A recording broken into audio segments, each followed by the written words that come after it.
no one can actually beat me. I don't believe anyone can beat me. But everyone has a puncher's chance. Everyone can catch you. And there's no one that's more dangerous and got a better chance of doing that than Yair Rodriguez. So there was, obviously going into the game plan, I showed him that respect. Mentally, I prepared as telling myself this. So it made me turn up in the gym every single day. It made me get the right training partners. It made me, try and work out a good game plan. Systematically break him down. Take away a lot of his main tools, and I think we did a great job. He still was always going to be able to throw things because he's that creative. So that's why he was always going to be dangerous. But I was able to nullify a lot of his main tools, things that he would usually be able to do frequently. He couldn't do that with me, and then I was able to capitalize on that. What was it like round by round? Because you did take over pretty early, right? But at the start of each round, he's back on the feet and he's throwing strikes, and that danger's there again. So was that kind of a difficult mental thing to get? Yeah. Like that was always going to be there. But I mean, being prepared for him, ready for him, and there might have been one exchange where things landed a lot harder. I can't remember. Was that second round maybe? Like something landed, I'm like, yeah, nice, there we go. A lot of the other things he would kick and I'd roll with it and see it coming, and again, having the right training partners to give me them looks was incredible. But yeah, there was one that maybe done something, the punches landed, I was like, oh yeah, they got in, I was fine, but he did a good job there. But other than that, I was all right. Even though he was flicking stuff out and maybe, landing on hands and, maybe touching the top of the head and things like that, I was still pretty comfortable in there and still seeing it all coming. So I just had to pick the right moments. Because again, like you go in a little too aggressive without the right setup, it could be good night. So he's the type of guy that you need to be careful. You need to be smart. You know what I mean? You need to be thinking in there. You need to be doing the right things, and we did the right things. You revealed afterwards that you're going to need some surgery, need a little time off. I guess, how serious is that? How long do you expect to be out? I mean, I didn't mean to scare everyone with that. Like, when I say I'm going to do it, it's not a big deal. I'll be back in ASAP. Like, it will be a quick one. Just need to get something sorted. But I'll be training. I broke my hand last International Fight Week. And you see me at Abu Dhabi ready to fight Islam or Charles Oliveira. That was a broken bone. This ain't a broken bone. We'll be right. I'll be. You don't need to stress about that. I'll be training. I'm professional. I want to be active. Again, I'll be back in there before most of the other guys, other champions anyway. So don't worry about that. Nice. Last thing for me, Dana was here earlier, and we kind of asked him what he'd like to see for because you keep mentioning lightweight, but obviously Ilya was here tonight, and he said basically you've proven everything. Whatever you want to do, he'll kind of go with it. So what is most important to you? You keep saying that lightweight, but we all know I want that lightweight belt. We all know I want that rematch. I want that Islam fight. I think not only for me to get that belt, for me to get that win back, but I think it is a massive fight for the UFC as well. I think it's a fight everyone wants to see. It was literally that type of fight. It was that close. It was a cracking fight.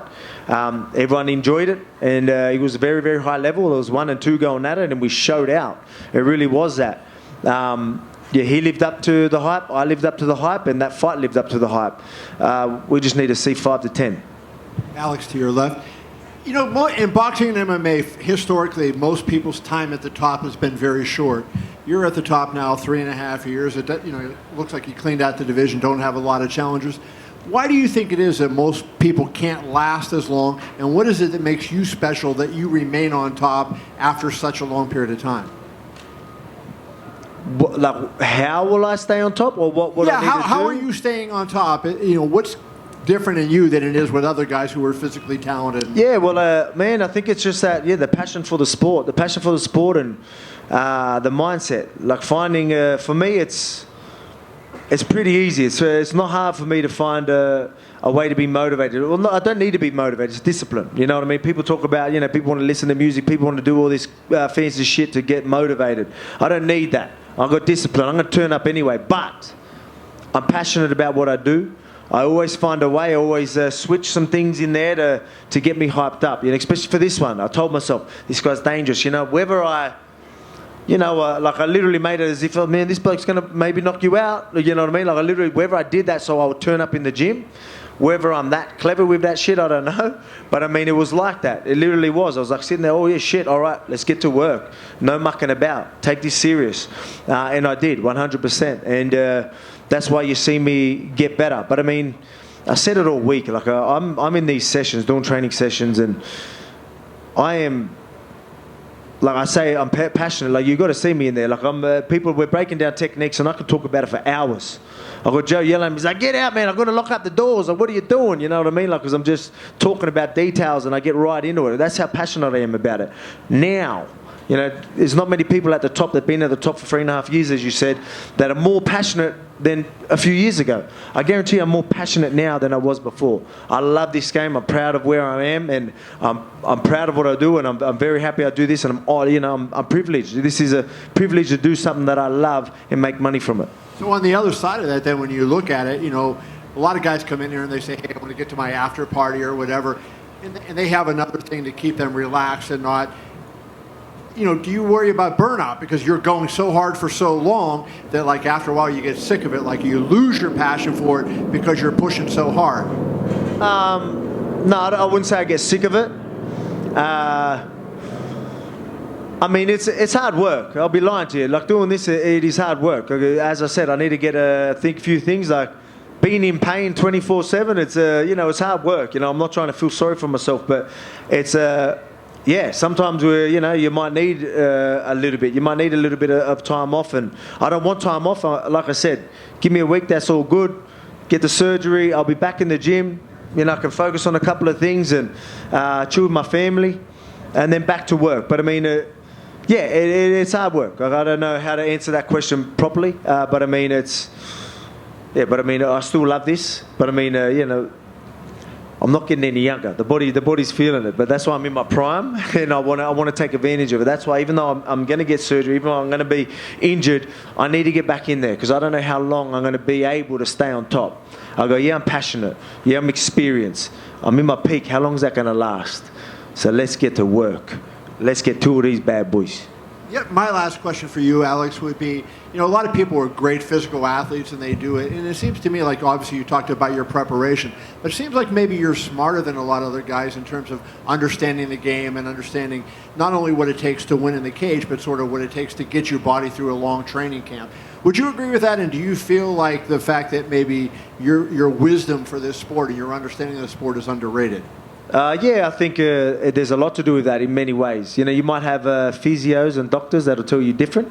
Then here I am telling you, yeah, I do this, yeah, and I'm very smart with the way I think, but they're probably looking at me like, oh no, you literally run your body through the ground every freaking day. I'm sick of fucking treating you. But that's just how I am. But I mean, I still think we do the right stuff. I'm getting through these camps. Again, I just got a couple little things to fix up, and I'm back in there kicking ass again. Alex, over here. Yep. After the Islam fight, a little bit of the narrative, I think even you said a little bit, is you were kind of drawing attention to when he would land punches, like you would kind of smile and point at him. You did that a bit against Yair too. I still did that, did I? Yeah. So I'm wondering, is that something you have to work on and can't like? I think so, because there was times like where there was one when he did it, like he ended up landing it. That landed bigger, like it didn't rock me, but I was like, nice. Like he ended up following up. But I mean, there's times where things barely land, like even in that fight. Like he'll do it, the timing was good. I thought I was out of the way and he just got me, and I'm like, like touche, you still got me. Like good timing, good reach, good distance.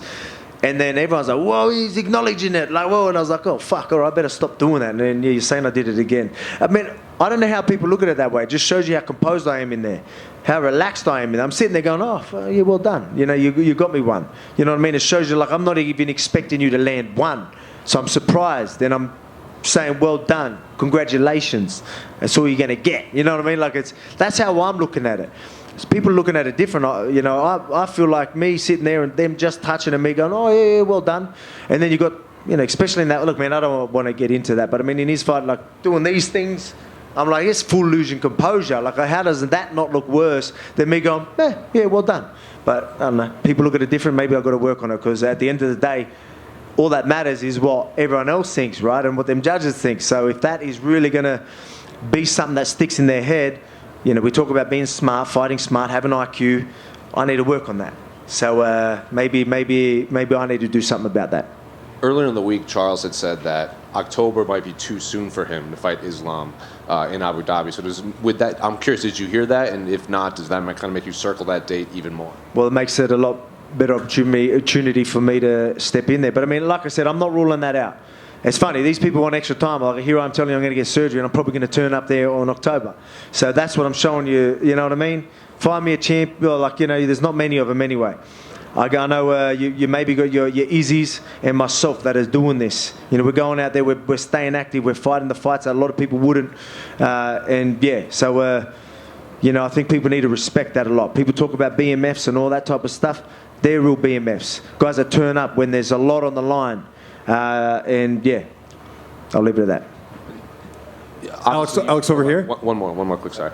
You had the face-off with Ilya cage side when you were leaving. Historically, you and Max have been pretty respectful. I know you and Brian got under each other's skin on The Ultimate Fighter, but he talks a lot, and he hopped the barricade to face off you. Does that get you excited that you'll have also a foil at press conferences and in the media to 100%. See, mine and Ortega's was a little bit. It's weird. Just spend too much time to each other, and we just got annoyed with each other. This guy's going to be just talking his shit, and I love that. I'm like, yeah, talk your shit. Now I can have a bit of fun with it and punch you in the face for it. You know what I mean? And feel good punching your head through the canvas. Because again, I'm gonna squash that bloke, so it doesn't matter.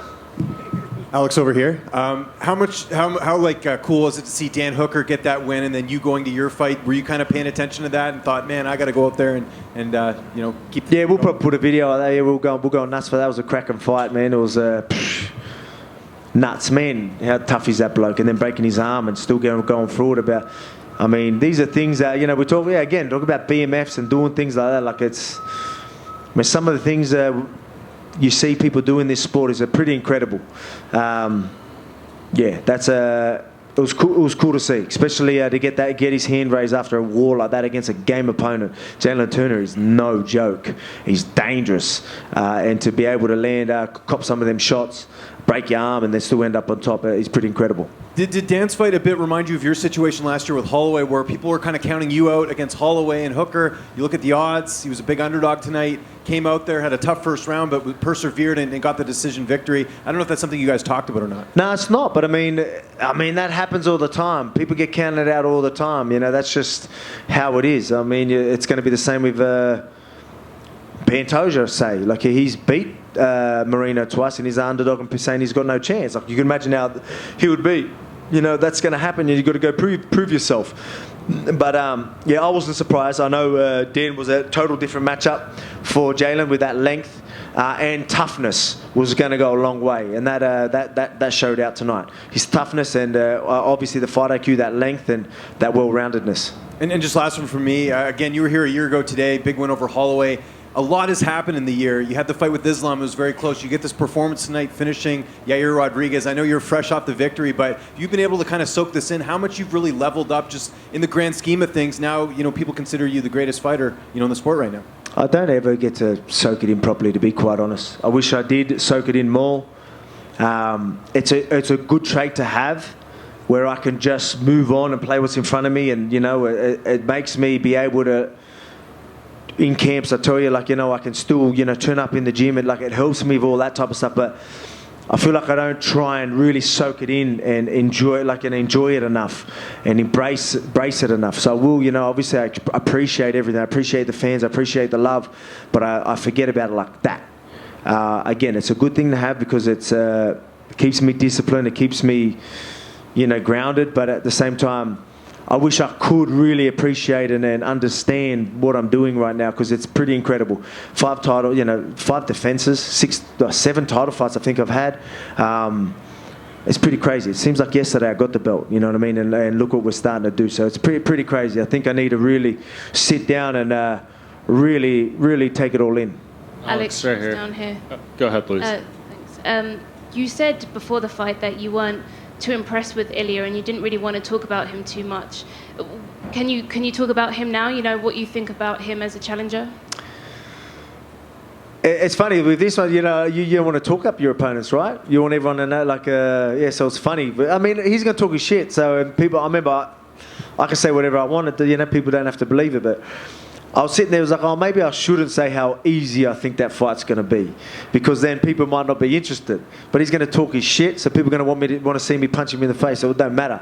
But I look at that as again, no disrespect to the bloke, but the shit he's doing ain't going to work on me, and hopefully you get to see that soon. And you, of course, faced off, like you mentioned, but what did you say to each other? Oh, nothing. I told him, I go, yeah, come on, jump over. Let's do a little face-off. Let's amp it up a little bit. See what it has. And I said to him, I go, oh, man, I thought you were a bit taller because everyone's so much taller than me. I'm like looking eye to eye, and I'm like, psh. I was going, man, I was about to say I got this 71-inch reach, which is a lie, but I should run with that. But yeah, it's again, no disrespect to the bloke. He is a good fighter. He's undefeated. Can't wait to take that 0. Thank you. Alex, right here. That finishing sequence is just unbelievable. The strikes into the takedown into the ground and pound. Did that feel as seamless to you in that moment as it looked to us observing it? I don't know. It's weird. Like I was like so clear-headed while that was happening. I went there, throwing the punches, like, even though he's sort of hurt, like, I've seen him in these positions throw crazy shit, like her elbows. I'm like, all right, I better take him down because I know I'm just going to squash and punch his head through the canvas. So I was like, it was weird how like calm and composed I was through that. Like, picked him up, dumped him, got on there. Oh, yeah, this is the position. Oh, yeah, he won't get out. All right, let's just ground and pound. We're just going to have to stop it. It was weird how I went through it. I probably should have loaded him up a little bit more, just fucking really be dramatic with it. But I mean, it was good. I love my ground and pound. Everyone, it's starting to be a bit more of an iconic Volk sort of a tradition to just rain down some ground and pound bombs. Can you remember another moment in your career, another fight where you've had that clear-headedness in a sequence like that?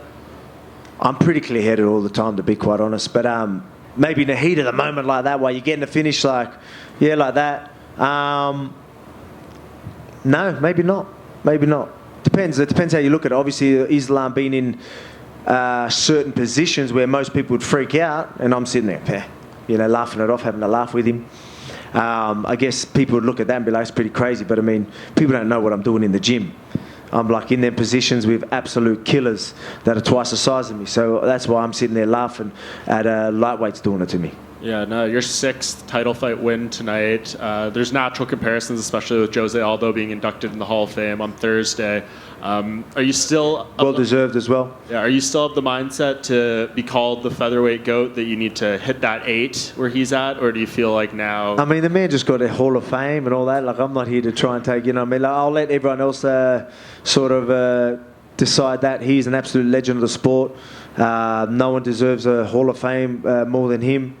And to see how passionate he was going in there, and like that was as raw as it got, like when he got emotional like that, and that was cool to see. Almost brought a tear to my eyes, to be quite honest.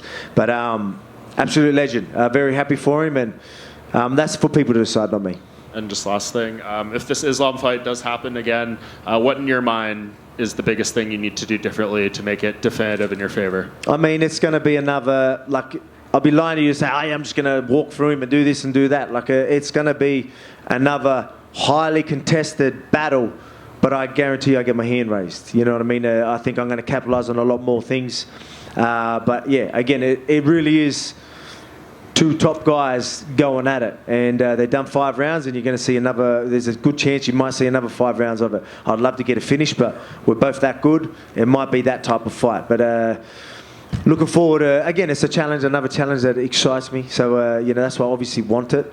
Because that's what keeps you. Again, we talk about I don't need to be motivated, but it's exciting when I can have guys like that in front of me. Like that camp that I did like 14 weeks, you know what I mean? Like it's just so good to have someone like that in front of you, and you ask about how do you get better.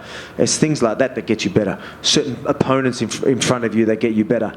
And like I told myself, I need to work on this. Where you're at now is not good enough. Like in that fight, he got his hand raised. Do I think I won? Yeah, I do. But he got his hand raised. All right, I need to work on these things, so I'm going to evolve again. And then these lightweights and featherweights aren't going to stand a chance. Hey, Alex, were you able to watch Rob's fight? Yeah, I was. Yeah, I watched that. Obviously, unfortunate for Rob, and man, like, did not expect that. Like, I think there might be footage of me. I'm like, yeah, like Robbie's obviously very well rounded, no joke. Man, Dricus did it. Like, you know what I mean? Like, I mean, Izzy talks about manifesting things. I'm like, oh yeah, like, is this thing legit or what? Is this manifesting thing, like, that's no joke? Like, he literally manifests things and it fucking happens. Like, you know what I mean? He's on another level. Izzy's got some sort of crazy powers or something, like, because I did not expect that to happen.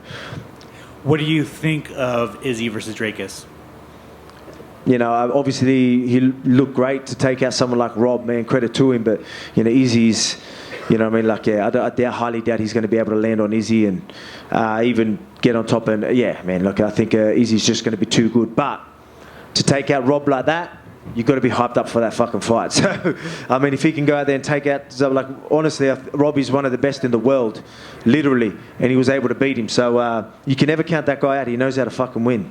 Excuse my French. And one last one. It was announced Max versus Zombie. Obviously, you fought both of them. A lot of people are like, Max, it's why even make this fight? Max is going to make it look. He's like, what are your thoughts on the matchup? I mean, they're both tough. It's going to be a fun fight. I guarantee you. Yeah, Max, do I think Max is going to win? Yeah, but Zombie's going to be there. You're going to just see, like, you know, two zombies just going at it. They're just going to beat the shit out of each other. So everyone's in for a good night of fights for that one too, I think. Yeah, again, they both got solid chins. I wanted to take that Max granite chin, you know, that legendary chin out. I couldn't do it. I don't think anyone can. So I've given up, and I think everyone should just give up. And I think it's going to be, it'll be hard for Zombie. I think that's going to be Zombie's best chance. But I mean, it's going to be hard to do. Congrats. Thank you.